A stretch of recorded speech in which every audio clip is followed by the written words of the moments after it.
94তম সূরা। আমরা গত 2 সপ্তাহে এই সূরাটা নিয়ে আমরা আলোচনা করতেছি।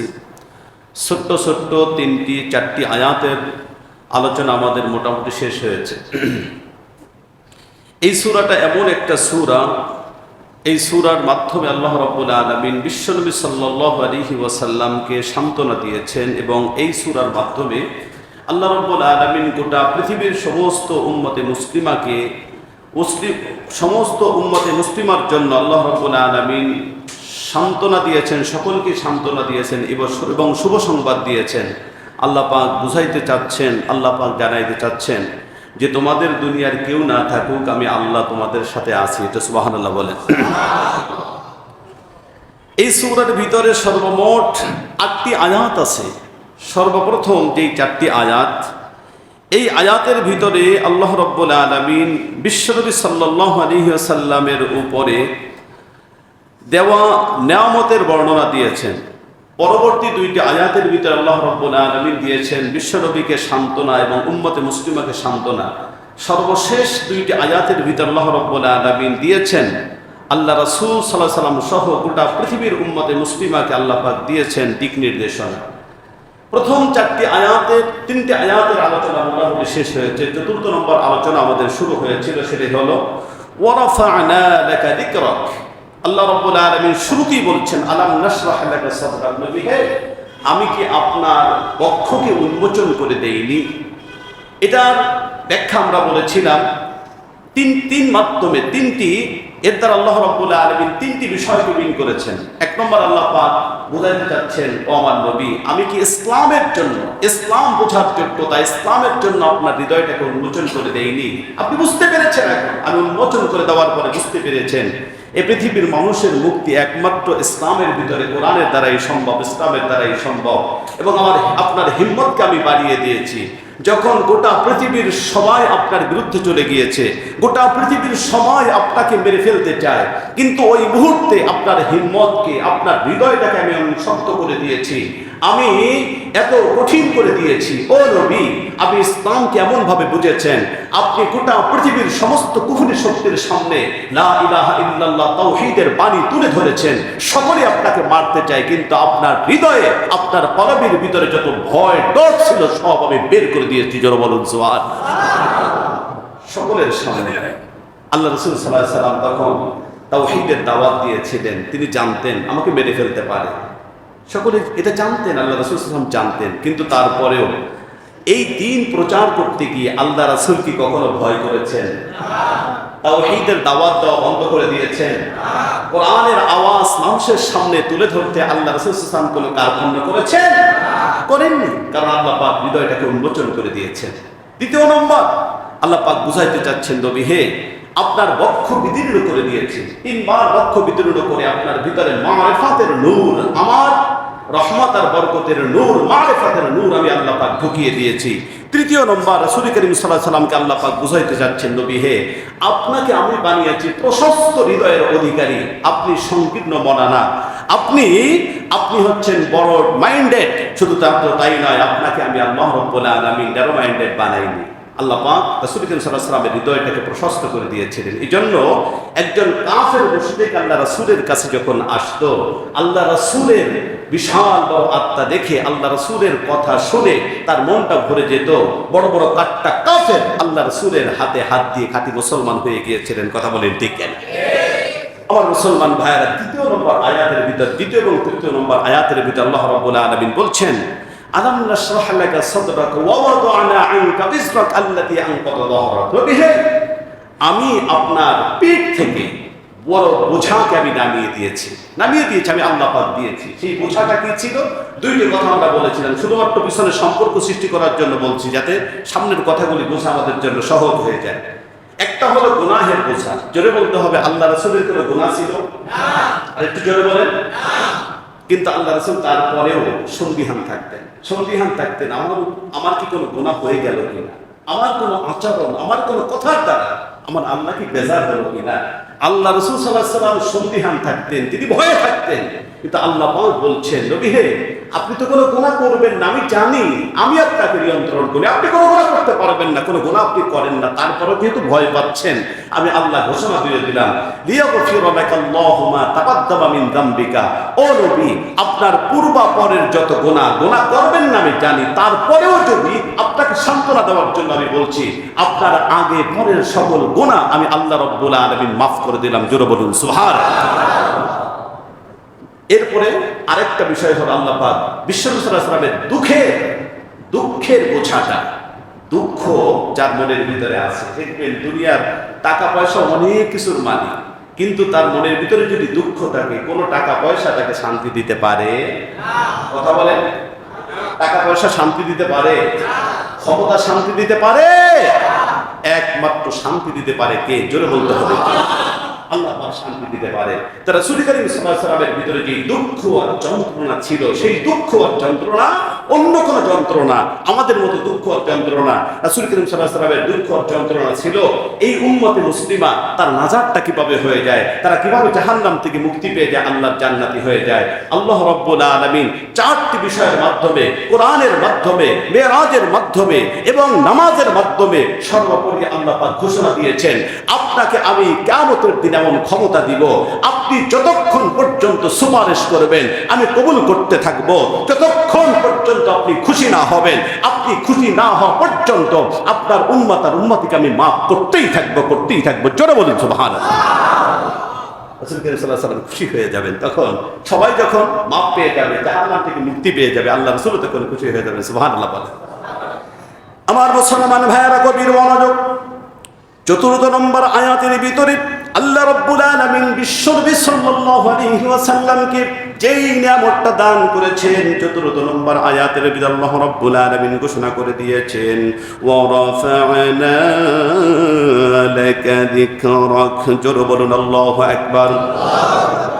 আল্লাহ রাব্বুল আলামিন পবিত্র কোরআনুল কারীমের ভিতরে এই আয়াতের ভিতরে আল্লাহ রাব্বুল আলামিন বিশ্বনবী সাল্লাল্লাহু আলাইহি ওয়াসাল্লামকে বলছেন, নবী হে, আপনি কোনো চিন্তা করবেন না, আমি আল্লাহ রাব্বুল আলামিন আপনার মান এবং মর্যাদাকে আমি আকাশচুম্বী করে দিব, আপনার সুনাম আর সুখ্যাতি আমি আল্লাহ রাব্বুল আলামিন গোটা বিশ্বের ভিতরে ছড়িয়ে দিব।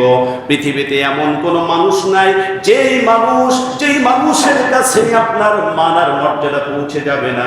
গোটা পৃথিবীর প্রত্যেকটা জায়গায়, প্রত্যেকটা অঞ্চলে, প্রান্তে প্রান্তে আমি আল্লাহ রাব্বুল আলামিন আপনার সুনাম সুখ্যাতি, আপনার মান আর মর্যাদা আমি পৌঁছে দিব। আয়াতটা নাযিল হওয়ার পরে কাফের মুশরিকেরা তারা হাসাহাসি করতে শুরু করে দিয়েছে, আবু জাহেলের গোষ্ঠী তারা হাসাহাসি করতে শুরু করে দিয়েছে, টিটকারি করতে শুরু করে দিয়েছে। ও মুহাম্মদ, তোমার রব তোমাকে নিয়ে ঠাট্টা করে, কারণ তোমার সুনাম সুখ্যাতি কোথায় যাবে, পৃথিবীর দিক দিগন্তে কিভাবে ছড়িয়ে যাবে, কারণ আমরাই তো তোমার দুশমন, আমরা তোমাকে হত্যা করে ফেলবো। যদি হত্যা করতে নাও পারি, তাহলে মনে রেখো গোটা পৃথিবীর সব জায়গায় তোমার কুচ্ছা রটনা করে দিব, সব জায়গায় তোমার বদনাম ছড়িয়ে দিব।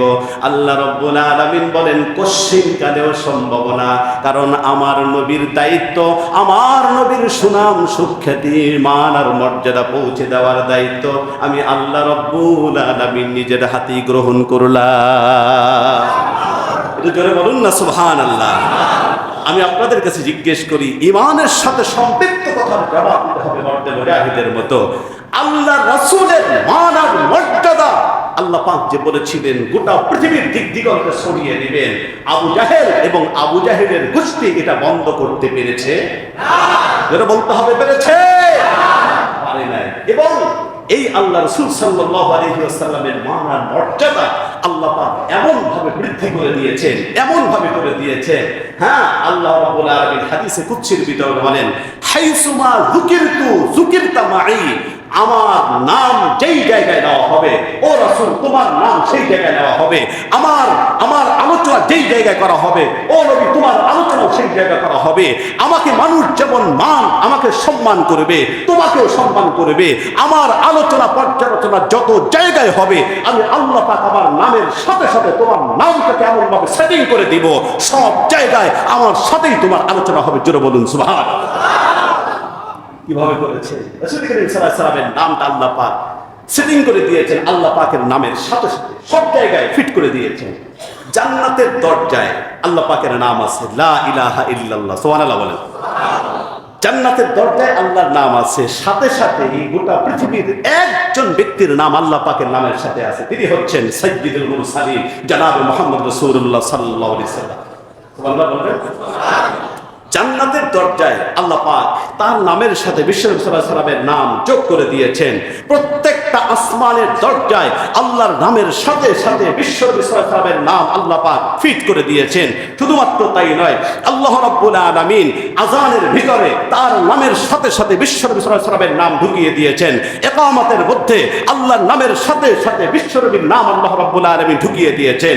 নামাজের ভিতরে আল্লাহর নামের সাথে সাথে বিশ্বনবীর নাম ঢুকিয়ে দিয়েছেন। কোরআনের ভিতরে আল্লাহর নামের সাথে সাথে বিশ্বনবীর নাম আল্লাহ রাব্বুল আলামিন ঢুকিয়ে দিয়েছেন। জোরে জোরে বলুন সুবহানাল্লাহ। কাফির মুশরিকরা আল্লাহ রাসূলের নামটাকে ব্যান্ড করে দিতে চেয়েছে, আল্লাহ রাসূলের নামটাকে শেষ করে দিয়েছে, নিঃশেষ করতে চেয়েছে। কিন্তু আল্লাহ পাক বলে ওয়া রাফা'না লাকা যিকরা, আমার নবীর নাম এটা নিশ্চিহ্ন হবে না, তোদের নাম নিশ্চিহ্ন হবে, কিন্তু আমার নাম, নবীর নাম কিয়ামত পর্যন্ত জান্নাতের ভিতরেও থাকবে। জোরে বলুন সুবহানাল্লাহ। দেখেন আযান, একটু বুঝে শুনে বলেন, আযানের ভিতরে আমার নবীর নামের, আল্লাহর নামের সাথে সাথে আর রাসূল করিম সাল্লাল্লাহু আলাইহি ওয়াসাল্লামের নাম আছে না নাই? আছে। আশহাদু আল্লা ইলাহা ইল্লাল্লাহ, তারপরে ওয়া আশহাদু আন্না মুহাম্মদ রাসূলুল্লাহ, আছে না নাই? আছে। ইকামতের ভিতরে আল্লাহর নাম আছে না নাই? আছে। নবীর নাম আছে না নাই? আছে। কোরআনের ভিতরে আল্লাহর নাম আছে না নাই? আছে। কোরআনের ভিতরে নবীর নাম আছে না নাই? আছে। নামাজের ভিতরে আল্লাহর নাম আছে না নাই? আছে। বিশ্বনবীর নাম আছে না নাই? আছে। যখন নামাজ আদায় করে তাশাহুদের পরে দুরূদ শরীফ পড়া, এটা সুন্নাতুল মুআক্কাদা। যখন কেউ নামাজ আদায় করবে সাথে সাথে বিশ্বনবী সাল্লাল্লাহু আলাইহি ওয়াসাল্লামের উপরে দুরূদ পেশ করতে হবে, এটা আল্লাহ আবশ্যক করে দিয়েছে। মুসলমান ভাইরা আমার, এই আযান আর ইকামত আর নামাজ, এটা কি শুধুমাত্র আমাদের বাংলাদেশে হয় নাকি অন্য জায়গাও হয়, নাকি অন্য দেশেও হয়? গোটা পৃথিবীতে হয় না? না হয়, অবশ্যই হয়। কিন্তু আল্লাহ পাক এই পৃথিবীটাকে এমনভাবে বানাইছেন, জানেন কিভাবে? আল্লাহ পাক তার নবীর নামটাকে সমুন্নত করেছেন, তার সুনাম সুখ্যাতি কিভাবে সমুন্নত করে দিয়েছেন, যে আল্লাহ পাক পৃথিবীটাকে এমন ভাবে বানাইছেন গোল আকারে।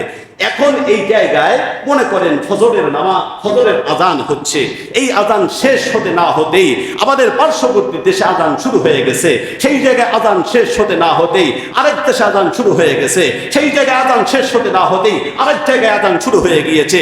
এইভাবে একেবারে ফজর থেকে নিয়ে আর আবার এক ফজর আসা পর্যন্ত গোটা পৃথিবীর কোনো একটা জায়গায় না কোনো একটা জায়গায় অবশ্যই আযান হচ্ছে। ওই আযানের ভিতরে আল্লাহর নাম উচ্চারিত হচ্ছে, আল্লাহর নামের সাথে সাথে বিশ্বনবী সাল্লাল্লাহু আলাইহি ওয়াসাল্লামের নাম গোটা পৃথিবীর প্রত্যেকটা ঘন্টায় তো দূরের কথা, মিনিট তো দূরের কথা, প্রত্যেকটা সেকেন্ডে আল্লাহর নামের সাথে সাথে বিশ্বনবীর নাম উচ্চারিত হচ্ছে। জোরে বলুন সুবহানাল্লাহ। আবু জাহেল বলে, তোমার নাম নেওয়ার মতো কেউ থাকবে না, কারণ তোমার ছেলে যেগুলো আছে সব তো মারা গেছে, সব মরে গেছে, তোমাকে নিয়ে আমার কোনো টেনশন নাই।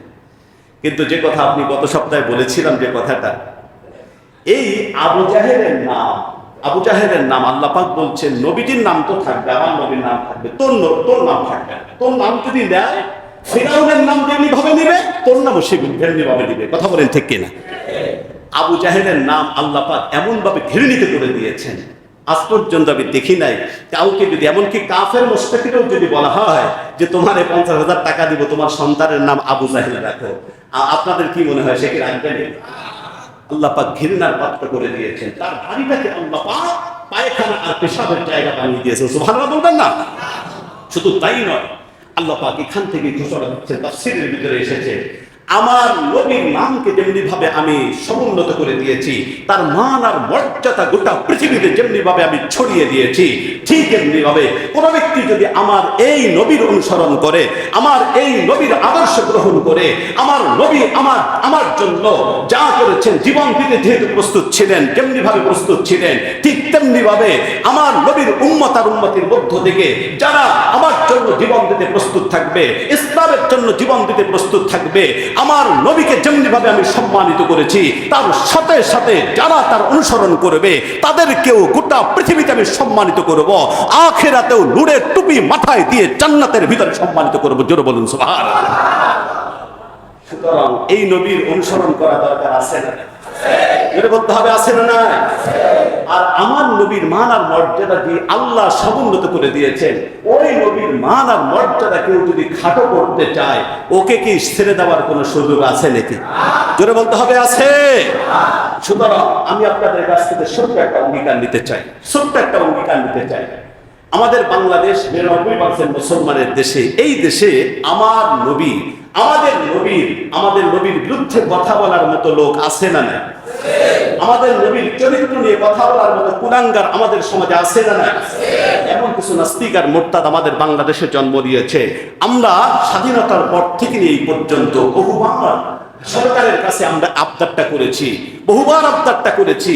এমনকি স্বৈরাচারের আমলেও আমরা দেখেছি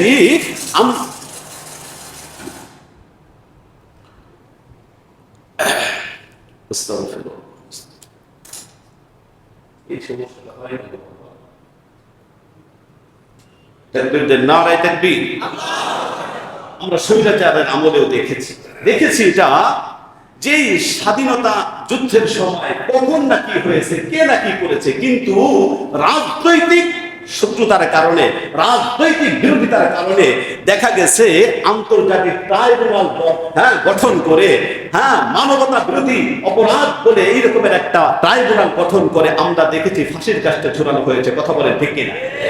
এটা সত্য বা মিথ্যা, এটা বাস্তবতা, এটা আল্লাহ জানে আর তারা জানে কি করেছে, এটার হিসাব তাদের কাছে দিতে হবে। কিন্তু আমরা এই আবদারটা তখনও করেছিলাম, শেখ হাসিনার কাছে এই আবদারটা বারবার আমরা করেছিলাম। দেখেন, আপনি যেমনি ভাবে আপনার বাপের হত্যাকারীদেরকে ফাঁসির কাস্টে ঝুলিয়েছেন, আন্তর্জাতিক ট্রাইব্যুনাল গঠন করে, বিশেষ ট্রাইব্যুনাল গঠন করে, মানবতা বিরোধী যারা দেশের শত্রু ছিল, স্বাধীনতা যুদ্ধের বিরোধী যারা ছিল, এই ধরনের নাম দিয়ে ট্রাইব্যুনাল গঠন করে তাদেরকে আপনি ফাঁসির কাস্টে ঝুলিয়েছেন। যদি এটাই বাংলাদেশে সম্ভব হয়, তাহলে আমরাই বাংলাদেশে আর একটা ট্রাইব্যুনাল দেখতে চাই, যেই ট্রাইব্যুনালের নাম হবে নাস্তিক আর মোরতাদ দমন ট্রাইব্যুনাল। ভবিষ্যতে কোনো যদি নরদমের বাচ্চা আমার নবীর বিরুদ্ধে কথা বলে, বিশ্বনবীর চরিত্র নিয়ে কথা বলে, তাহলে 3 ঘন্টা নয় 1 ঘন্টার ভিতরে ওই নরধমকে আমরা ফাঁসির কাস্টে দেখতে চাই, ফাঁসির কাস্টে দেখতে চাই। কথা বলেন ঠিক কিনা? আমরা এই আবদারটা বারবার করেছিলাম, কিন্তু আমাদের আবদারের দিকে কর্ণপাত করা হয়নি। আমাদের হেফাজতে ইসলামের মুরব্বী শাহ আহমদ শফি রহমতুল্লাহ আলাইহি, তিনি যখন দুনিয়ার থেকে চলে গিয়েছেন, হাসপাতালের বেডে ইন্তেকালের আগ মুহূর্তে সাংবাদিকরা তাকে প্রশ্ন করেছিল, আপনার জীবনের সর্বশেষ তামান্নাটা কি ছিল যেটা আপনি করতে পারেন নাই? সেটা হলো, তিনি এই কথাটাই বলেছিলেন, আমার জীবনের সবচেয়ে বড় শেষ যে তামান্নাটা ছিল এই বাংলাদেশে যেন কাদিয়ানীদেরকে অমুসলিম ঘোষণা করা হয়, সাথে সাথে যারা নাস্তিক আর মোরতাদ বিশ্বনবীর বিরুদ্ধে কথা বলবে তাদেরকে যেন ফাঁসির কাস্টে ঝুলানো হয়, এমন একটা আইন পাশ করা হয়।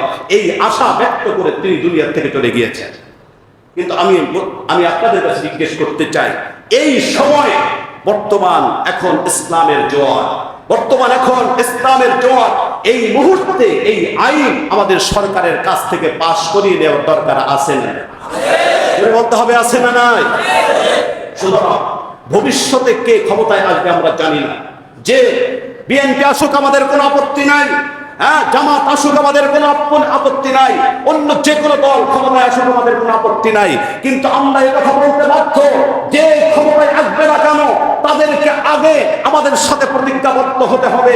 ক্ষমতায় আসার সাথে সাথেই একটা ট্রাইব্যুনাল গঠন করতে হবে, একটা আইন পাস করতে হবে।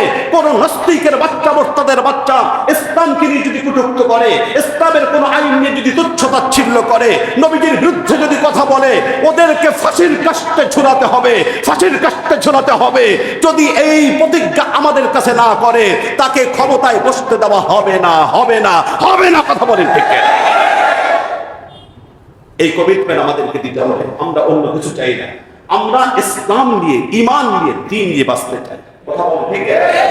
কারণ আমরা জানি আজকে আসি তো কালকে থাকবো না। দুনিয়ার জীবন এটা চিরস্থায়ী নয়, এটা ক্ষণস্থায়ী। সুতরাং যতদিন দুনিয়াতে থাকবো ঈমান নিয়ে বাঁচতে চাই, ঈমান নিয়ে দুনিয়া থেকে যেতে চাই। সুতরাং যারা আমাদের ঈমানের উপর আঘাত করবে, ইসলামের উপর আঘাত করবে, ওদের সাথে আমাদের যুদ্ধ ঘোষণা হবে। কথা বলেন ঠিক কিনা? আপনারা রাজি আছেন তো ইনশাআল্লাহ?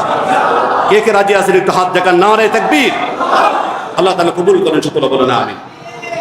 আমার মুসলমান ভাইয়েরা গভীর মনোযোগ। এরপরে আল্লাহ রাব্বুল আলামিন